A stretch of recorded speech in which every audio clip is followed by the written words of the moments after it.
सहेली।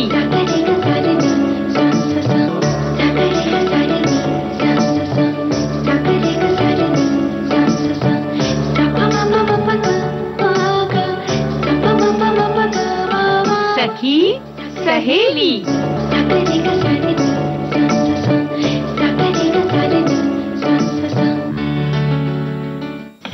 सभी सखियों, सहेलियों, सखाओं को और रज्जो मासी को राजुल का प्यार भरा नमस्कार। नमस्कार राजुल और सभी श्रोताओं को भी रज्जो मौसी का प्यार।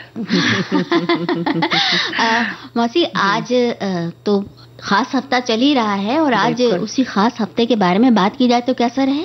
बिल्कुल बिल्कुल, हम कर भी रहे हैं उस खास हफ्ते के बारे में खास बातें, है ना? खास नंबर भी है, खास नंबर भी है, खास ही खास है सब कुछ, खास ही खास है सब कुछ। और देखो ना, बच्चों की परीक्षाएं भी चल रही हैं तो वो भी खास है भाई, वो भी खास है। बहुत जिम्मेदारी की बात है और ये एक ऐसी जिम्मेदारी है कि कई बार उन माता पिताओं के लिए थोड़ी सी मुश्किलें बढ़ जाती हैं जब दोनों ही कामकाजी होते हैं। लेकिन ये भी देखा गया है कि जो बच्चे जिनके माता पिता दोनों काम करते हैं, वो बच्चे कई बार ज्यादा जिम्मेदार हो जाते हैं, कई बार फिर ज्यादा उनमें लड़कपन रह जाता है। तो ये भी बहुत अहम विषय है मौसी। ये भी होता है कि अब मतलब अगर चाहे माता पिता काम करते हो या ना करते हो, लेकिन इससे कुछ फर्क नहीं पड़ता कि आप बच्चे को किस तरह से देखते हैं। हो सकता है काम करने वाले माता पिता भी बच्चों को इस तरह से देख पाएं कि बच्चे जो हैं अपनी जिम्मेदारी समझ के या बिना डरे हुए परीक्षा के लिए तैयारी कर पाएं। ये बहुत जरूरी बात तुमने कही कि बिना डरे हुए, क्योंकि डर से कई बार आपको जो सवाल आता है वो भी आप भूल जाते हैं। हाँ, हम लोग के साथ होता था ना, है ना?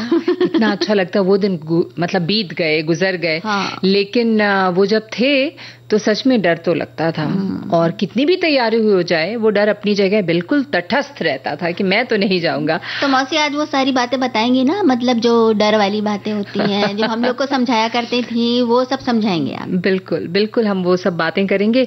और ये जो मैसेज, हमारे पास भी मैसेज आ रहे हैं और हमारे पास भी बहुत सारे मैसेजेस आते रहते हैं जो कार्यक्रमों के बीच में हमारे जो संदेश आते हैं, आज वो भी बहुत अहम है ना?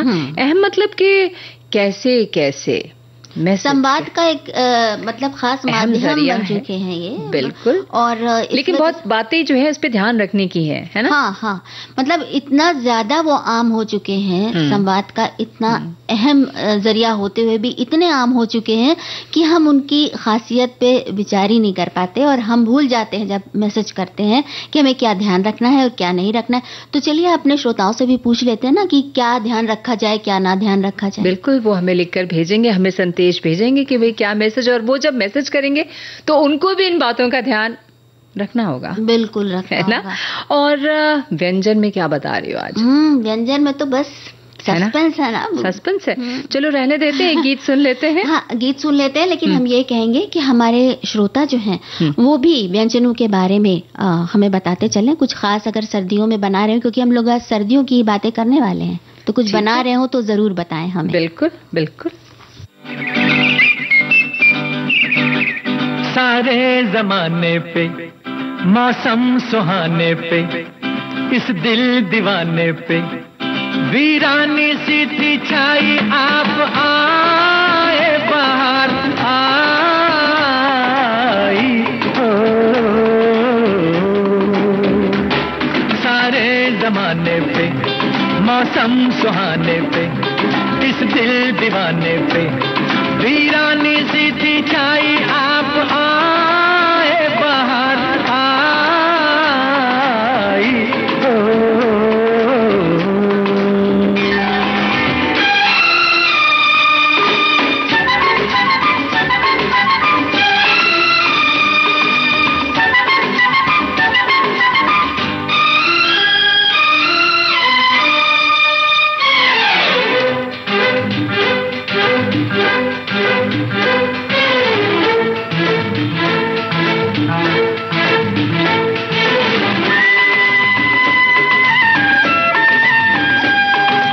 आपका ही था सबको इंतजार, आपका ही था सबको इंतजार, आपके लिए सब थे बेकरार, हवाएं घटाएं फिजाएं, बागों में फूलों ने झूलों ने ली झूम के अंगड़ाई, आप आए बाहर आई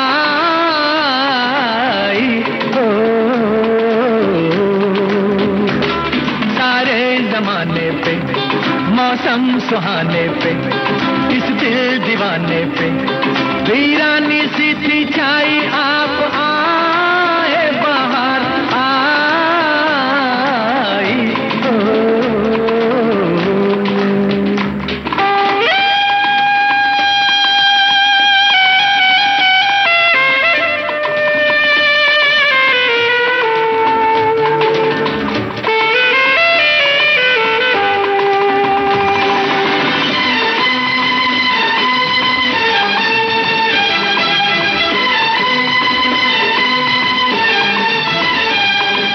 आपने किया आके एहसान, आपने किया आके एहसान, था ये वीराना अब है गुलिस्तान, पुकारे नजारे ये सारे गुलशन की गलियों से कलियों से, सुनिए आवाज ये आई, आप आए बाहर आई हो। सारे जमाने पे मौसम सुहाने पे, इस दिल दीवाने पे वीरानी सी थी छाई, आप आए बाहर आई हो।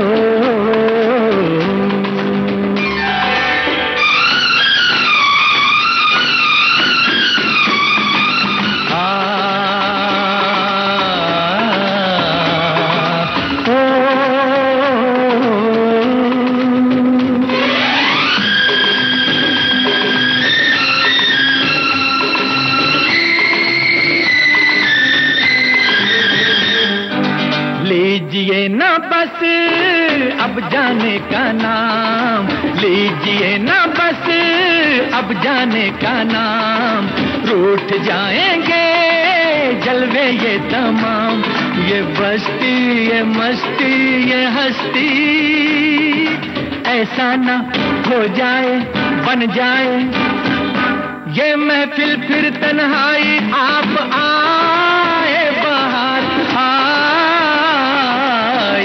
हो।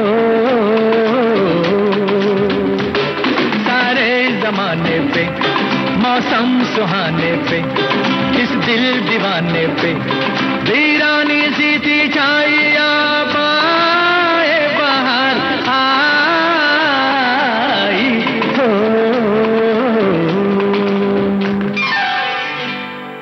भाई मौसम बहुत अच्छा है, बहार है, और आप श्रोता भी हमारी आवाजों के करीब हैं, तो हमारे लिए तो बहार आ ही गई, बहार आ गई है, बिल्कुल आ गई है। लेकिन मौसी एक चीज हम भूल गए हैं। बिल्कुल भूले नहीं है, मैंने एकदम सोचा था कि जैसे गीत खत्म होगा, गीत के पहले ही कर लेना चाहिए था। दोहे की बात कह रही हो ना? हाँ। तो आज का दोहा है, आप बता रही हैं? मैं अगर दोहा पढ़ूंगी तो फिर तुम उसका भावार्थ पढ़ देना। ठीक है। लखनु रामु सिय जाहु बन, भल परिणाम न पोचू, गहबरी हिया कह कौशला, मोही भरत कर सोचू। तो ये कौशल्या जी कह रही हैं, बहुत सुंदर दोहा है और बड़ा भावपूर्ण है। कौशल्या जी कह रही हैं, जब श्री राम वनगमन कर रहे हैं तो कह रहे हैं कि बिल्कुल निसंकोच जा सकते हैं। दुख भरे हृदय से उन्होंने कहा, दुख तो है उनके मन में कि श्री राम लक्ष्मण और सीता वन में जाएं, उनको जाना ही चाहिए, इसका परिणाम अच्छा ही होगा और मेरे मन में इस बारे में कोई भी संदेह नहीं है। बिल्कुल, कौशल्या जी ने दुख भरे हृदय से कहा था श्री राम लक्ष्मण और सीता वन में जाएं और इसका परिणाम तो अच्छा ही होगा, जैसा तुमने कहा, बुरा नहीं होगा, मुझे तो भरत की चिंता है। तो है ना? एक माँ का हृदय कितनी अच्छी तरह से अपनी संतानों के बारे में जानता है और वो जानती हैं कि भरत इस बात से कितने विचलित हो जाएंगे और कितना उन्हें दुख होगा। तो जहां वो कर्तव्य पालन के बारे में कह रही हैं, वहीं पर वो ये भी कह रही हैं कि उन्हें जो दूसरी उनकी संतान है उसका जो हृदय टूटेगा, उसके हृदय में जो आघात लगेगा, उस बारे में चिंता है। बिल्कुल। और जैसा अभी तुमने कहा कि भाई ये जो हाल होता है ये माँ ही समझ सकती है ज्यादा। वैसे दशरथ खुद कितने व्यथित हो गए थे, कितने दुखी हो गए थे। तो सिर्फ ये भी कहना कि माँ ही समझती है शायद गलत होगा। हाँ। पिता भी उसी ही जिसे कहते हैं गहराई से उनको भी तकलीफ होती है। और अब हम पिन कोड सप्ताह के बारे में बात करेंगे। बिल्कुल। तो पिन कोड सप्ताह तो चल ही रहा है और हमारे बहुत सारे साथियों ने भी पिन कोड के बारे में बहुत सारी बातें कही हैं। तो आप कोई संदेश जब भी आता है तो हम देखते हैं उसमें चिट्ठियां जब आती थी तो हम अक्सर वैसे कितना अच्छा जमाना था ना। आज भी अब तो बाकी जो प्राइवेट चीजें हैं उससे सामान आ जाता है, लेकिन जो एक उत्सुकता हुआ करता था कि वो ये आएगा, डाकिया आएगा और चिट्ठी लेके जाएगा। पता नहीं आपने कितना वो जमाना देखा। हमने तो बहुत देखा। हमने भी बहुत देखा। बहुत अच्छा लगता था। लिखे हैं। न्यू ईयर्स में, नए साल में बहुत सारे कार्ड्स आते थे, ग्रीटिंग्स आते थे, वो सब डाकिये के इससे आते थे। और बहुत सारी, खासकर नए वर्ष पे तो बहुत सारे जो है वो शुभकामनाएं जो है वो कार्ड के जरिए आया करती थी, रिजल्ट्स आया करते थे। और भी जो दूर हैं भाई बहन माता पिता, उनके खत आया करते थे। लेकिन धीरे धीरे वो सारा जो है टेक्नोलॉजी बदल गया और बहुत विकास हुआ और हम आज यहाँ आ गए। लेकिन इस विकास में भी ना मौसी पिन कोड का जो महत्व है वो कम नहीं हुआ। बिल्कुल भाई, अभी भी अगर आप कुछ सामान मंगाते हैं, कहीं कुछ भेजते हैं, तो राखी वगैरह भेजने के लिए जरूर लगता है पिन कोड। बिल्कुल, पिन कोड ने जो है अपनी अहमियत बनाए रखी है। तो हर साल 15 जनवरी से 21 जनवरी तक पिन कोड सप्ताह मनाया जाता है। और पिन कोड भारतीय डाक द्वारा उपयोग किया जाने वाला डाकघर नंबरिंग का 6 अंकों का कोड है, जो डाक विभाग के लिए जो पत्र है उसके स्टीयरिंग व्हील की तरह है। कहाँ जाएगा वो घुमाता है, बस उसी हिसाब से पत्र घूमता है। भारत में पिन कोड प्रणाली की शुरुआत 1972 में पिन कोड प्रणाली के जनक श्री राम भीकाजी वेलंकर की पहल से की गई थी। बिल्कुल। और देश में 9 पिन क्षेत्र हैं। पहले तो 8 भौगोलिक क्षेत्र हैं और अंक 9 जो है वो सेना डाक सेवा के लिए आरक्षित किया हुआ है। और हर राज्य को विशेष संख्या और दिशा के अनुसार दर्शाया जाता है। इसी पिन कोड के जरिए हम ये पहचान पाते हैं कि ये किस राज्य की चिट्ठी है। उसमें लिखा तो होता ही है राज्य का नाम, और उसमें भी जो डिस्ट्रिक्ट्स होते हैं, हाँ, है ना, और उस डिस्ट्रिक्ट्स में भी जो खास शहर होते हैं और शहरों में भी जो मोहल्ले होते हैं वो सब पता लग जाता है। तो ये पिन कोड ही सब बताता है, दर्शाता है। बिल्कुल जादू नंबर है। एक श्रोता ने लिखकर भेजा है कि भाई डाक तार विभाग द्वारा ये सप्ताह मनाया जा रहा है और पोस्टल इंडेक्स नंबर पर इसमें विशेष अभियान चलाया जा रहा है। सुनियोजन और नवीनीकृत कार्यक्रम चलाए जा रहे होंगे। ये कार्यक्रम में और अधिक स्पष्ट हो सकेगा। मतलब ये जो तो स्पष्ट करते हैं ना, जैसे नंबर 1 जो है वो हरियाणा, दिल्ली, हिमाचल प्रदेश, पंजाब, जम्मू और कश्मीर जैसे उत्तरी पिन जोन्स को दर्शाता है। वहां का नंबर है नंबर 1। और नंबर 2 उत्तर प्रदेश और उत्तरांचल के लिए है। राजस्थान और गुजरात के लिए संख्या है 3 और 4 की संख्या है पश्चिमी पिन जोन, जैसे महाराष्ट्र है, छत्तीसगढ़ है, मध्य प्रदेश है, इनके लिए है। बिल्कुल। और जो संख्या 5 है वो आंध्र प्रदेश और कर्नाटक जैसे दक्षिणी पिन जोन्स को दर्शाता है। संख्या 6 जो है वो केरल और तमिलनाडु जैसे अन्य दक्षिणी पिन जोन्स को दर्शाता है। और 7 जो है वो उड़ीसा, पश्चिम बंगाल और उत्तर पूर्वी जैसे पूर्वी पिन जोन्स को दर्शाता है। संख्या 8 जो है वो बिहार और झारखंड जैसे अन्य पूर्वी पिन जोन्स को दर्शाता है। चूंकि पिन कोड के 6 अंकों की संख्याओं का पहला अंक राज्य को दर्शाता है, अगले 2 अंक राज्य के उपखंड को दर्शाते हैं और अंतिम 3 अंक उस स्थान को दर्शाते हैं जहां डाकघर स्थित है। तो उस डाकघर तक पहुंच गए तो फिर वो पत्र तो पहुंच ही जाएगा।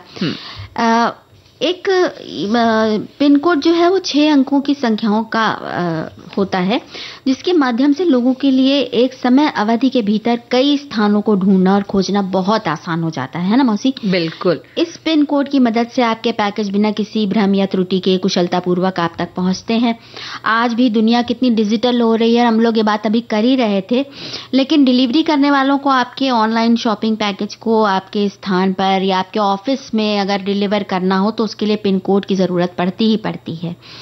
और चिट्ठियों का दौर रहा हो या आज भी किसी जरूरी दस्तावेज को पहुंचाने के लिए डाक सेवा या कुरियर का चुनाव करने में थोड़ा सोच विचार हम अक्सर करते हैं कि भाई किससे भेजें, कहां से भेजें, लेकिन पते के स्थान पर 6 विभाजन वाले उस छोटे से आयताकार बॉक्स पर हमारा ध्यान बहुत कम जाता है, जिसमें पिन कोड भरना होता है। वो याद दिलाने पर ही आता है, और कई बार तो ऐसा भी होता है हमें पता भी नहीं होता हमारा पिन कोड क्या है।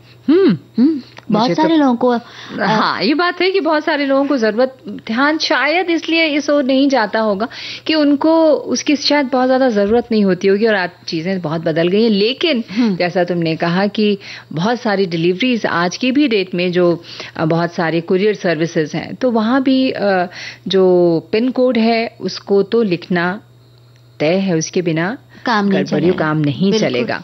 और वही जैसे तुमने कहा कि भाई अपना पैकेज आप सही स्थान पर पहुंचाने या इसको चाहते हैं तो उसको बहुत ज़रूरी है कि सही कोड डालें, वही ज़रूरी है। यदि आप अपना सही पिन कोड नहीं जानते हैं तो बिना किसी त्रुटि के समय पर पैकेज प्राप्त करने या उसे वितरित करने के लिए उसे खोजें। हम उसी को उसी की जो पिन कोड है उससे ही पता बिल्कुल सही हमारा पता जाएगा, और उसको लिखना पता लगाएं। अगर नहीं पता है तो पता, क्योंकि ये कोई बहुत बड़ी बात नहीं है कि आपको नहीं पता है। अगर नहीं पता है तो पता कर ले।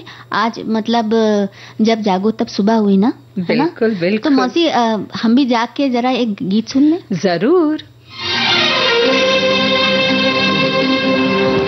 लिखे जो खत तुझे वो तेरी याद में हजारों रंग के नजारे बन गए। लिखे जो खत तुझे वो तेरी याद में हजारों रंग के नजारे बन गए। सवेरा जब हुआ तो फूल बन गए, जो रात आई तो सितारे बन गए। लिखे जो खत तुझे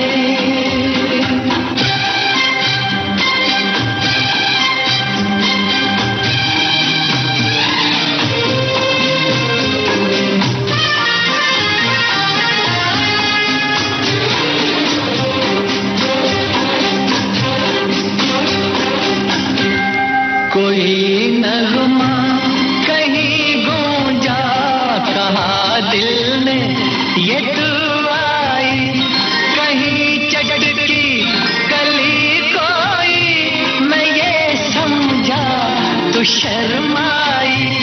कोई खुशबू कहीं बिखरी, लगा ये जुल्फ लहराई। लिखे जो खत तुझे वो तेरी याद में हजारों रंग के नजारे बन गए। सवेरा जब हुआ तो फूल बन गए, जो रात आई तो सितारे बन गए। लिखे जो खत तुझे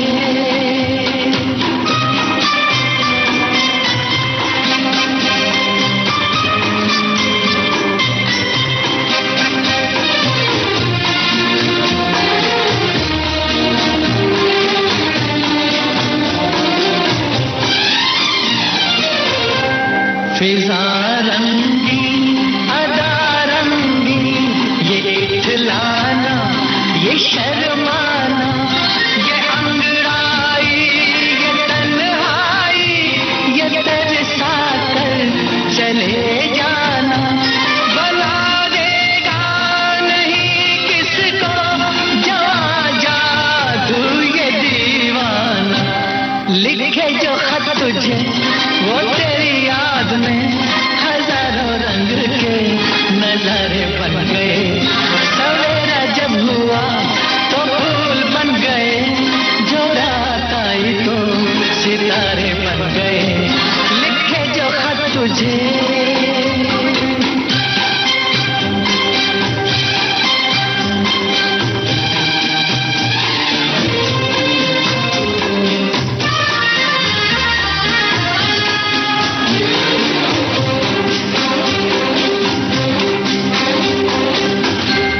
जहाँ तू है वहाँ मैं हूँ, मेरे दिल की तू धड़कन है, मुसाफिर मैं तू मंजिल है, मैं प्यासा हूँ तू सावन है, मेरी दुनिया ये नजरें हैं, मेरी जन्नत ये दामन है, लिखे जो खत तुझे वो तेरी याद में हजारों रंग के नजारे बन गए, सवेरा जब हुआ तो फूल बन गए, जो रात आई तो सितारे बन गए, लिखे जो खत तुझे।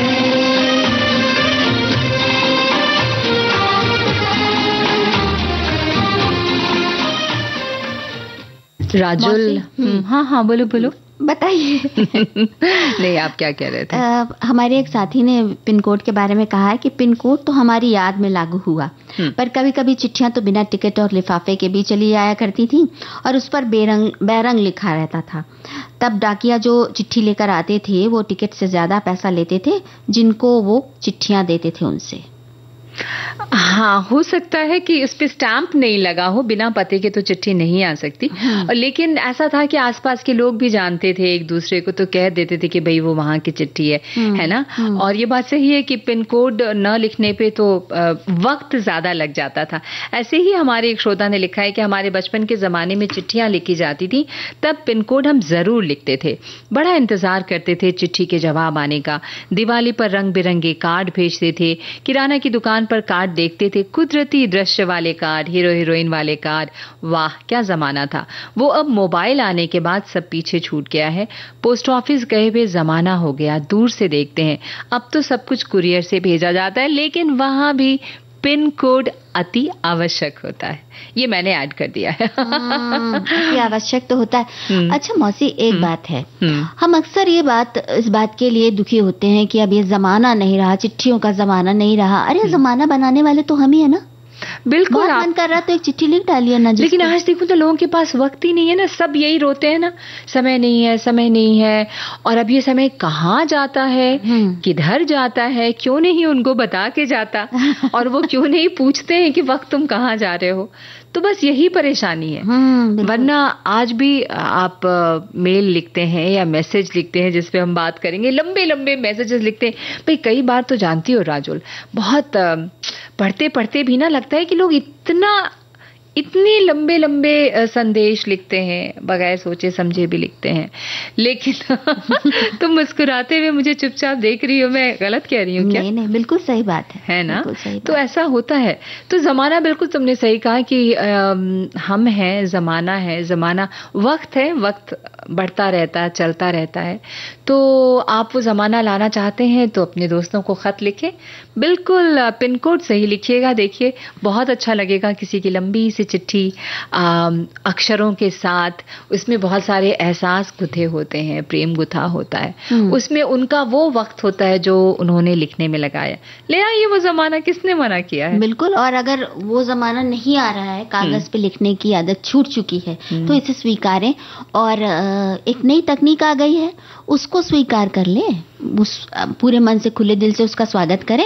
और स्वागत करते समय ये ध्यान रखें कि उस नई तकनीक को स्वीकार करते समय, यानी चिट्ठी और संदेश भेजते समय भी कुछ जिम्मेदारियां होती हैं, जिनके बारे में हम बात करने वाले हैं। बिल्कुल। और देखो ना, एक हमारी श्रोता लेके भेजती हैं कि पिन का full form personal identification number होता है। यही पिन कोड वाले पिन का full form postal index number होता है। बहुत बहुत शुक्रिया। पिन कोड जब हम लोग कहते हैं तो पोस्टल इंडेक्स नंबर की बात हम आज कर रहे हैं, पर्सनल आइडेंटिफिकेशन नंबर की बात नहीं कर रहे हैं। और वैसे अगर देखा जाए तो मौसी, ये भी चिट्ठी का पर्सनल आइडेंटिटी ही होती है जो पिन कोड होता है। बिल्कुल जगह को मेरे ख्याल से कौन से राज्य का है, कौन से डिस्ट्रिक्ट का है ही बताना चाहती होंगी।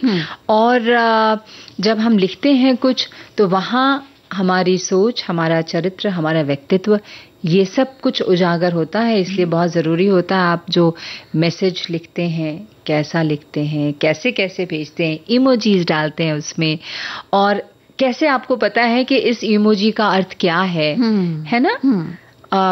स्माइलीज जो है जो भेजते हैं आप, हाँ। तो ये सारी चीजें बहुत अहम है। सोच लेते हैं, गीत भी सुनवा दो जब तक।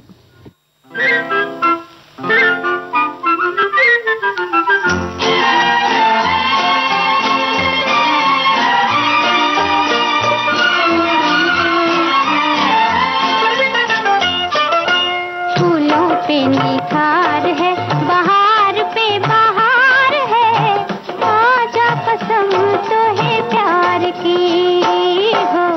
फूलों पे निखार है, बहार पे बहार है, आजा कसम तो है प्यार की।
मौसी, ब्रेक का वक्त हो चला है तो हम एक ब्रेक के लिए रुक जाते हैं। बिल्कुल।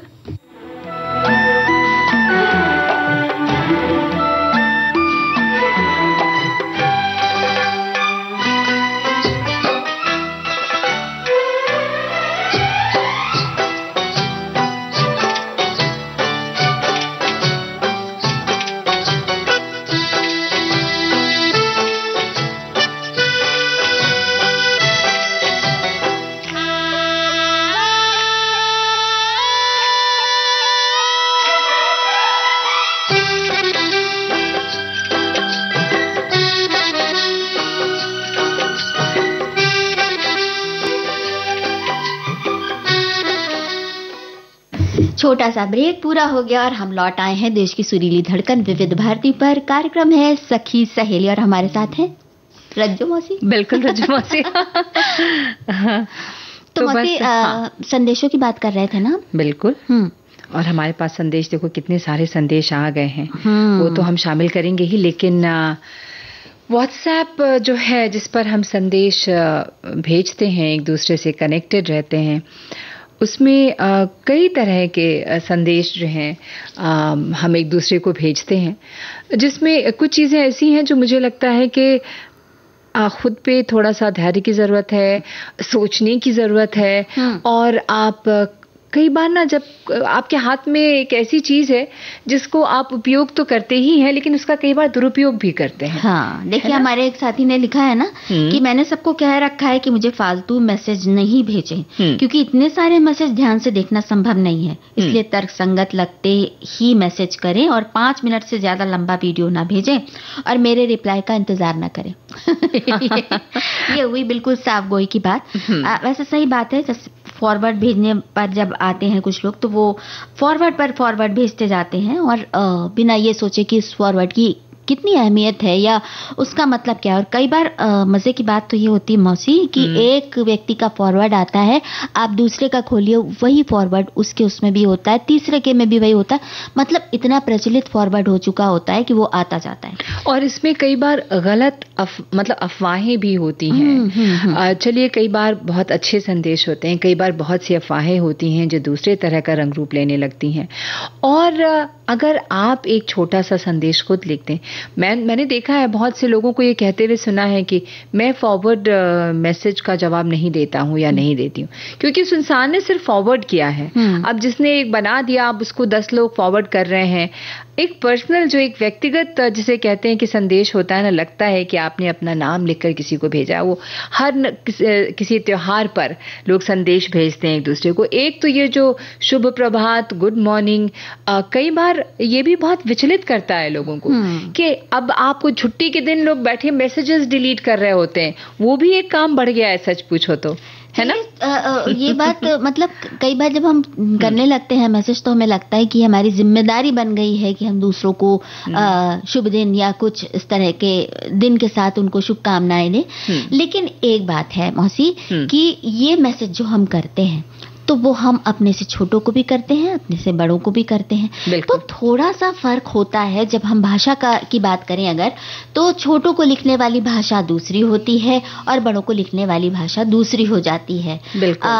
अगर हम ऐसे शब्दों का इस्तेमाल कर रहे हैं जिससे जो किसी बड़े को अपमानजनक लग सकते हैं, जैसे कई बार अंग्रेजी में ही जब हम कहते हैं ना कि ASAP, तो ये किसी बड़े के लिए बड़ा खराब हो सकता है कि जल्द से जल्द।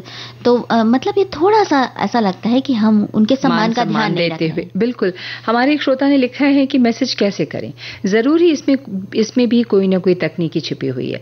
वैसे जहां तक समझते हैं कि इसके लिए पहले मैसेज किसे दिया जाए ये तय कर लिया जाए, फिर क्या मैसेज देना है ये सोच लिया जाए, और तब कहीं जाकर ये सोचा जाए कि किस विधा से इसे भेजा जाए, तब उसे भेजने हेतु अग्रसर हुआ जाए। किसी एक संदेश को कहीं भेजने के क्रम में इतने तकनीकी ज्ञान की आवश्यकता तो सर्वप्रथम है। फिर कहीं जाकर संदेश के लेखन में संक्षिप्त, प्रक्षिप्त या फिर सांकेतिक आदि के विचार की भी आवश्यकता है। यदि कोई विशेष बात की भी आवश्यकता है तो वो कार्यक्रम में स्पष्ट होगा, ऐसा मानकर हमारे एक श्रोता ने लिखा है। और कार्यक्रम के बारे में ध्यान रखते हुए हमारे एक श्रोता ने लिखा है कि मैं तो पूछे विविध भारती में पूछे गए विषयों के आधार पर नपी तुली भाषाओं और विषयों के अनुसार ही संक्षेप में मैसेज करते हैं, जिससे मैसेज का निचोड़ पता चल जाता है और उद्घोषक उस मैसेज को आसानी से पढ़ लिया करते हैं, जो सच्चाई के इर्द गिर्द ही रहती है। सबसे पहले ये ध्यान रखते हैं कि मैसेज पढ़ने वाला व्यक्ति अगर उम्र में बड़ा है तो उस मैसेज को आदरपूर्वक और शालीन भाषा में लिखते हैं, क्योंकि मैसेज में लिखे गए शब्दों का प्रभाव मैसेज पढ़ने वाले व्यक्ति पर विशेष पड़ता है, जिससे मैसेज भेजने वाले के व्यक्तित्व और उसके कुशल व्यवहार का भी पता चलता है। साथ ही आप कितने शिक्षित हैं इसके बारे में भी पता चलता है। बिल्कुल। देखो ना, एक हमारे श्रोता ने लिखकर भेजा है कि इमोजी जैसे प्रतीकों पर ध्यान देने पर तो सुरीली धड़कन के कार्यक्रम का ही समापन हो जाएगा, और वे ऐसे सांकेतिक भी होते हैं कि बहुतेरे समझ में नहीं आ पाते हैं, लेकिन फिर भी लोग भेजते हैं। ये भी तो सच है ना। बिल्कुल। अब उसका क्या अर्थ है, आप सही बात जैसा आपने कहा कि भाई हम किसको भेज रहे हैं ये जानना बहुत जरूरी है। गुस्से का भी मैसेज आप भेज देते हैं, पहले था कि ये जब हमारे पास नहीं था ये हाथ में ये उपकरण, तो हम ये सोचते थे कि चलो ठीक है ऐसा हो गया तो, लेकिन त्वरित जो है वो कार्रवाई शुरू हो जाती है क्योंकि आपके हाथ में एक फोन है और आप उसमें उस बात का भी जवाब दे देते हैं जिसे नजरअंदाज किया जा सकता है। मतलब गुस्से में आपने पता चला कि कुछ आपको बात बुरी लगी और आपने गुस्से में तुरंत अपना सारा गुस्सा उड़ेल दिया उस मैसेज में, तो भाई उससे तो संबंध बिगड़ते हैं, रिश्ते खराब होते हैं। और जैसा कि हमारे एक साथी ने लिखा है कि ये जो कमेंट्स आते हैं, मतलब दूसरों के कमेंट्स पढ़ना बड़ा मजेदार होता है ना। तो इन्होंने कहा है कि कार्यक्रम शुरू होने के पहले जितने मैसेजेस आते हैं, कमेंट्स आते हैं, वो हम सब पढ़ लेते हैं और जब बोले जाते हैं तब भी हम ध्यान से सुनते हैं और उसमें कई बार काम की भी बातें निकल आती हैं। और हमारे एक और श्रोता ने कहा है कि उसमें कुछ ऐसी बातें हों जो काम आए, इतिहास की बातें हों, जैसे कि इस तरह की बातें हों जो काम आए। आप हंसी मजाक भी कर सकते हैं, कोई जरूरी नहीं है कि आप बहुत ज्ञानवर्धक मैसेज ही भेजें। हमेशा आप हंसी मजाक हल्का फुल्का मैसेज भी भेज सकते हैं, बस शर्त है कि आप उस वक्त ये ध्यान रखें कि आप जिन्हें भेज रहे हैं वो इसे पढ़कर कितना खुश या कितना गुस्सा होने वाले हैं। बिल्कुल। अच्छा राजुल, हमने तो पहले भी कार्यक्रम साथ किया है ना? हाँ किया है ना। हमारे एक श्रोता लिखते हैं नहीं, आज पहली बार किया है। अच्छा, मुझे तो एक हमारे श्रोता ने लिखकर भेजा है कि भैया सखी सहेली में बहार ही बहार है, राजुल जी और राशि जी यानी तुला राशि पहली बार साथ साथ आए हैं। ओहो, तुला राशि वाले तो बहुत सारे हैं हम सखी सहेली में, और इसीलिए शायद बतूने ज्यादा होते हैं। ऐसा? तो यहाँ पर हम बातें ही तो करते हैं, वो जो हमारे श्रोता हमें लिखकर भेजते हैं। सुन लेते हैं ना मौसी? सुन लेते।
मौसी खत की बात हुई है और हमारे एक साथी ने लिखा है, डाक में चिट्ठियां नहीं भेजती हूं पर व्हाट्सएप पर आज भी मैं चिट्ठियों की तरह ही मैसेज लिखती हूं, इसलिए कि आजकल किसी के पास समय भी नहीं है फोन उठाने के या बात करने का, तो क्यों ना उसे चिट्ठी ही लिख कर डाल दिया जाए, मैसेज के मतलब मैसेज के रूप में, यानी कि पत्र वो व्हाट्सएप पे लिखकर भेजती हैं। अब ये बेहतर जानती होंगी कि जिनको लिखकर भेजती हैं वो कितना वक्त निकालकर सारे संदेश को पढ़ते हैं, क्योंकि खत तो बहुत लंबा हुआ करता था, छोटे छोटे भी खत होते थे, उसमें बहुत सारी बातें होती थी। और लेकिन अच्छी बात है, अगर आपको लगता है कि आप मैसेज के जरिए पत्र लिखकर भेज रही हैं तो आपका जो मकसद है अपनी बात पहुंचा देने का, कह देने का, तो वो पूरा हो जाता है। लेकिन वैसे एक बात मुझे याद आ रही है कि जब हम छोटे थे तो एक जैसे घर में एक होड़ सी लगी रहती थी, जितने भाई बहन होते थे, चचेरे ममेरे सब, या पड़ोसी वाले जो हम उम्र बच्चे होते थे, उनमें ये होता था कि देखिए कौन अच्छी चिट्ठी लिखता है, कितने अच्छी चिट्ठी है, शब्दों का चयन कैसा किया है, चाहे वो हिंदी की हो चाहे अंग्रेजी की हो, लिखा है तो कितने श्लोक उन्हें याद हैं। बच्चों को ये भी देखा जाता था कि इतने श्लोक याद हैं, और अगर अंग्रेजी का लिख रहे हैं तो उनकी वोकैबुलरी कैसी है, हिंदी का लिख रहे हैं तो उन्होंने कैसा अपना वाक्य विन्यास कैसा बनाया है, कहीं बहुत लंबे लंबे जटिल वाक्य तो नहीं लिख दिए हैं क्योंकि उस पर भी डांट पड़ती थी। तो ये सारी बातें जो हैं वो चिट्ठियां लिखने से आती थी। वैसे अब आजकल ये व्हाट्सएप पे लोग भी जब अगर मान लो लिखते हैं जैसा इन्होंने लिखा है, तो फिर इन्हीं बातों का ख्याल रखा जाना चाहिए, है ना, इन्हीं सब बातों का ध्यान रखना चाहिए। बिल्कुल, भावनात्मक रूप से अव्यवस्थित हो तो व्हाट्सएप पर बात न करें, क्योंकि कई बार ये भी होता है कि आपने जो सोचकर कोई बात लिखी है वो दूसरी तरफ उसको किस तरह से स्वीकार किया जा रहा है, आपके मूड का पता नहीं चलता। और खत में ये होता था कि खत जब तक मिलेगा तब तक थोड़ा समय निकल जाता है, ये तो एक क्लिक पे आपकी बात उन तक पहुंच जाती है जिसको आप जो कुछ भी कहना चाहते हैं। गुस्से में किया गया मैसेज जो है वो बात बिगाड़ सकता है, जैसा हमने ये बात की कि भाई कई बहुत जिससे कहते हैं कि कंफ्यूजन भी हो जाता है, बात जो आप कह रहे हैं वो बात का जो अर्थ है वो अर्थ नहीं होकर अनर्थ हो जाता है। तो ये भी बहुत सी चीजें होती हैं व्हाट्सएप पे। और इमोजीज जो हमने बात की कि भाई आप किसको भेज रहे हैं, उम्र का ख्याल रखें, शब्दों का चयन, बिल्कुल। और आजकल तो मैंने देखा है कि कई तरह के वीडियोस लोग डाल देते हैं व्हाट्सएप पे, और वो भी एक तरह उस पे भी कुछ अपने कमेंट्स लिख दिए, एक क्लिक पे सोशल मीडिया पर वो बातें जो हैं वो चली जाती हैं। तो इन सारी बातों का मुझे लगता है कि कहीं ना कहीं हम सबके जहनों पे असर होता है। बिल्कुल। तो आप बिल्कुल इस बात पर ध्यान रखें, इस पर सोचें कि आप क्या लिख रहे हैं, आप क्या भेज रहे हैं, किसको भेज रहे हैं, किस वक्त भेज रहे हैं। तो ये इन बातों का ध्यान तो बिल्कुल किस वक्त भेज रहे हैं मौसी, ये तो बहुत ही जरूरी है कि आपने बहुत उत्साह में, अति उत्साह में आकर कोई बिल्कुल नया सा गाना और टन से वो आवाज बजी, अगर उसने अपने व्हाट्सएप को, अपने मोबाइल को साइलेंट मोड पे नहीं रखा है तो रात में 11 बजे आपका तो उत्साह हो गया, दूसरे की नींद खराब हो गई। तो इसका भी थोड़ा सा ध्यान, समय का सम्मान करें, क्या वक्त है। बिल्कुल। तो अब कुछ सुना रही हो? हम बिल्कुल सुनाने वाले हैं, वो सुनाने वाले हैं कि जिम्मेदारियों का निबाह कैसे किया जाए भाई। माता पिता को बहुत सारी जिम्मेदारी लगती है जब बच्चों के एग्जाम होते हैं, तो वो तो होती है, उस समय उनकी परीक्षा ज्यादा होती है, बच्चे से ज्यादा होती है। तो एक हमारे साथी ने लिखा भी है कि अभी कल ही मेरी बड़ी बेटी जो 5th क्लास में है उसकी परीक्षा का आखिरी पेपर था। परीक्षा शुरू होने से लेकर अंतिम पेपर तक रोज सुबह 5 बजे तक का उठाने का बोलकर सोती थी, और हम लोग 5 बजे का अलार्म लगाकर जल्दी उठ जाते, और जब बिटिया को उठाओ तो बस 5 मिनट करते करते 5:30 बजे के बाद उठती थी। फिर साथ बैठकर पढ़ाओ, सुबह मेरी ड्यूटी रहती है और बाकी के समय उसकी मम्मी की। सही में लगता है पहले जब स्कूल में पढ़ते थे तो खुद की परीक्षा की टेंशन, अब बच्चों की, ऐसा लगता है कि परीक्षा क्यों होती है। बिल्कुल, आज भी बच्चे यही सोचते होंगे कि परीक्षा क्यों होती है। एक श्रोता ने लिखा है कि जब हम विद्यार्थी जीवन में थे तो अल सुबह गार्जियन हमें उठाते थे पढ़ने के लिए। जनवरी फरवरी महीने में बेहद ठंड रहती थी, हर आधे घंटे पर देखते थे। उस समय बड़ा बुरा लगता था उठाना पढ़ना, पर जब अपने बच्चों की परीक्षा के समय में जो जिम्मेदारी मुझ पर आई तो गार्जियन की परेशानी का अनुभव हुआ। उसका संतुलित खान पान, उसका संतुलित दिनचर्या और अपने घर और अपना रूटीन भी उसी के हिसाब से रखना। जब तक उसका पेपर खत्म नहीं हो जाता और रिजल्ट नहीं आ जाता, समझिए तो नींद चैन खत्म हो जाती थी। कहते हैं हर चीज का समय होता है। बच्चे भी समझदार हैं, पढ़ाई की, अच्छे नंबरों से पास भी हुए और अच्छी जगह अपनी रोजी रोटी में लग गए। बहुत कितना मीठा सा संदेश था ना, ये बहुत सुंदर संदेश था। हमारे एक और साथी ने लिखा है कि बेटे की प्रतियोगी परीक्षा अभी 24 से शुरू हो रही है। वो तो अपनी मेहनत कर ही रहा है, पर हमें भी चिंता कुछ कम नहीं है जब तक कि रिजल्ट ना आ जाए। अभी तो उसके खाने पीने का, नाश्ते का और स्वास्थ्य का ध्यान रखना है। रात में पढ़ाई करते हैं तो मैं भी पास में ही रहती हूँ। जो हम कर सकते हैं वो पूरा करते हैं अपनी तरफ से, उसको हमारी तरफ से कोई दिक्कत ना आए इसका ख्याल रखते हैं। ये तो अच्छी बात है, लेकिन मौसी इसके संग संग एक बात और ये भी है कि जब हम परीक्षा की तैयारी बच्चों से करवाते हैं तो कई बार जाने अनजाने हमारी भाव भंगिमा या हमारी कोई बात ऐसी हो जाती है कि ऐसा लगता है कि हम पूरी जिम्मेदारी बच्चों पर डाल रहे हैं। परीक्षा एक परीक्षा है और हर बच्चे की अलग अलग क्षमता होती है। बिल्कुल। तो क्षमता के अनुसार ही कोई बच्चा कुछ काम कर पा रहा है, ये समझ कर ही चलना चाहिए। आप ऐसा तो नहीं कि अपनी आशाओं का बोझ उस बच्चे के सर पर डाल रहे हैं। बिल्कुल, बहुत अहम बात तुमने कही, क्योंकि कई बार माँ बाप जो खुद जीवन में जो जगह हासिल करना चाहते थे वो नहीं कर पाए, तो वो उनका पूरा वो जो उनकी एकाग्रता है अपने बच्चे पर चली जाती है। ज़रूरी नहीं है कि हर बच्चा पढ़ने में बहुत अच्छा हो और अव्वल दर्जे से पास करे, लेकिन उसमें और भी बहुत सारी अलग क्षमताएं होती हैं जिसे माँ बाप को देखने समझने की ज़रूरत होती। तो वो हमारे प्रधानमंत्री भी कहते हैं ना कि परीक्षा में आप मेहनत पूरी कीजिए, लेकिन उसको लेके परीक्षा को त्योहार की तरह देखिए, एक उत्सव की तरह देखिए, तो आप अच्छे से अपनी परीक्षा दे पाएंगे, क्योंकि कर्मणे वाधिकारस्ते। बिल्कुल बिल्कुल। तो ये एक हमारे श्रोता लिखकर भेजते हैं कि बच्चे छोटे हों या बड़े, परीक्षाएं आने से पहले ही बच्चों में और माता पिता की चिंताएं थोड़ा बढ़ने लगती हैं, थोड़ा नहीं बहुत बढ़ने लगती हैं, और बच्चे साल भर उसी हिसाब से पढ़ें जैसे एग्जाम में पढ़ते हों तो चिंता कम होती है, पर ऐसा होने नहीं पाता है। रोज स्कूल जाने आने में ही बच्चे बहुत थक जाते हैं। ऐसे में वे स्कूल का होमवर्क ही कर लें तो बड़ी बात है। फिर समय समय पर टेस्ट होते रहते हैं। माता पिता का सहयोग इस समय बहुत जरूरी हो जाता है। इन दिनों वे अपने प्रोग्राम जैसे किसी शादी ब्याह या कोई और पार्टी आदि को थोड़े दिन के लिए टाल दें। शादी में अगर जाना है तो दोनों में से एक चला जाए, स्वास्थ्यवर्धक भोजन बनाएं और बच्चों को प्यार से दिलासा दें कि घबराओ नहीं, सब ठीक हो जाएगा। बिल्कुल, ये बात इन्होंने बिल्कुल सही कही है कि तनाव जो रहता है ना, तो बिना किसी तनाव के बच्चों को परीक्षा की तैयारी करने दें और खुद भी बिना तनाव के रहें। अगर बच्चा तनाव में है तो उसका हौसला बढ़ाएं।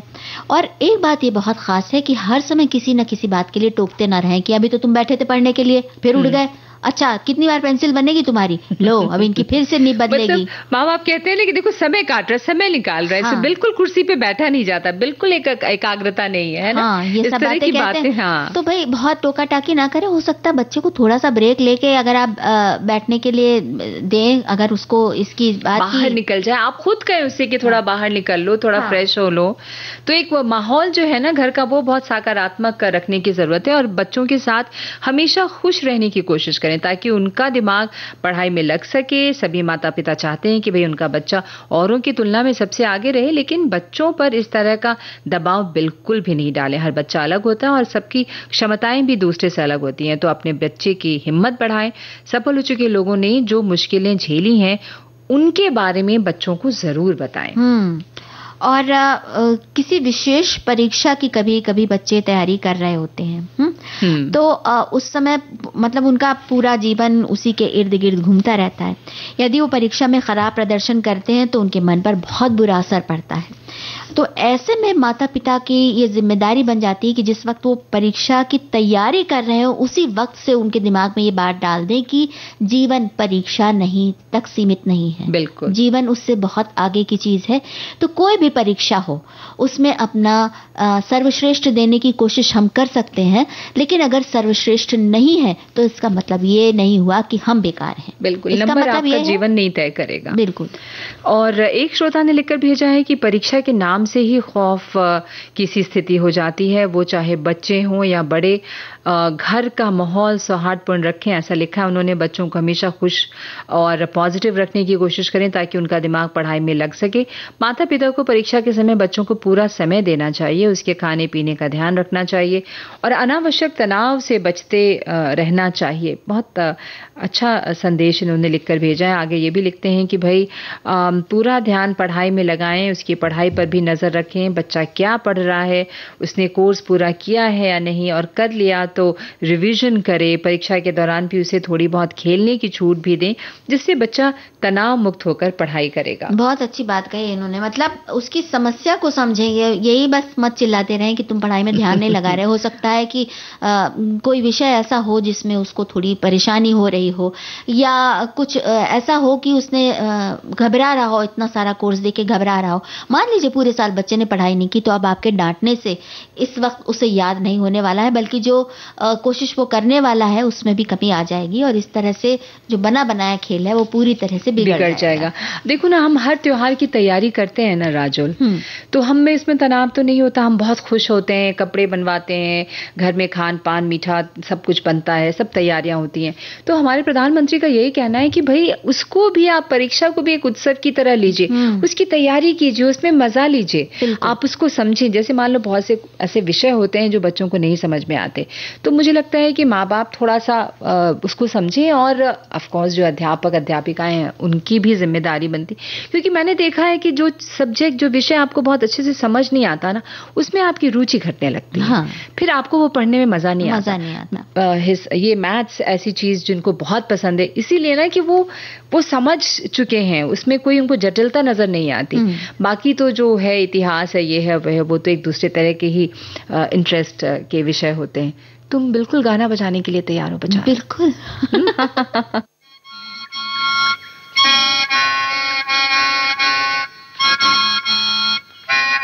बेटे, प्रार्थना के लिए नहीं चलोगे? मेरी माँ मिल जाएगी, आओ चलें।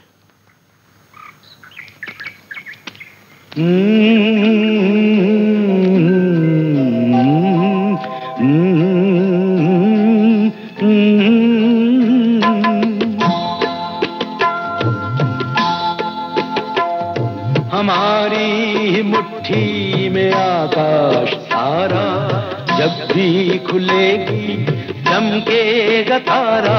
हमारी मुट्ठी में आकाश सारा, जब भी खुलेगी चमकेगा तारा। कभी ना ढले जो वो ही सितारा, दिशा जिससे पहचान संसार सारा।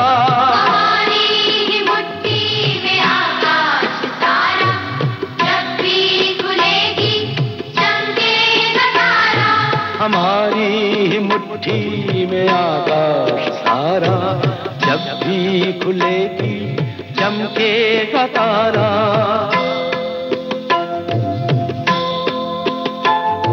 हथेली पे रेखाएं हैं सब अधूरी, किसने लिखी है नहीं जानना है।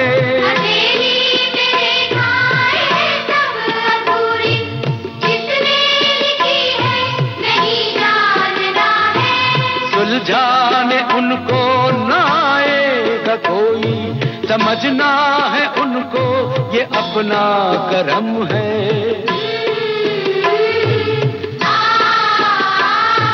अपने करम से दिखाना है सबको, खुद का पनपना उभरना है खुद को।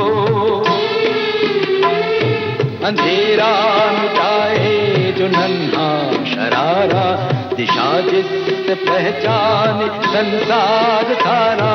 हमारी मुट्ठी में आकाश सारा, जब भी मौसी, पौष्टिक खाने की बहुत बातें हुई हैं, तो हमारे एक साथी ने बड़े पौष्टिक व्यंजन भेजा है, पालक और मूंग दाल। आधा किलो पालक को साफ करके धोकर बारीक काट लें। एक छोटी कटोरी मूंग दाल छिलके वाली हो जो, उसे भिगो दें।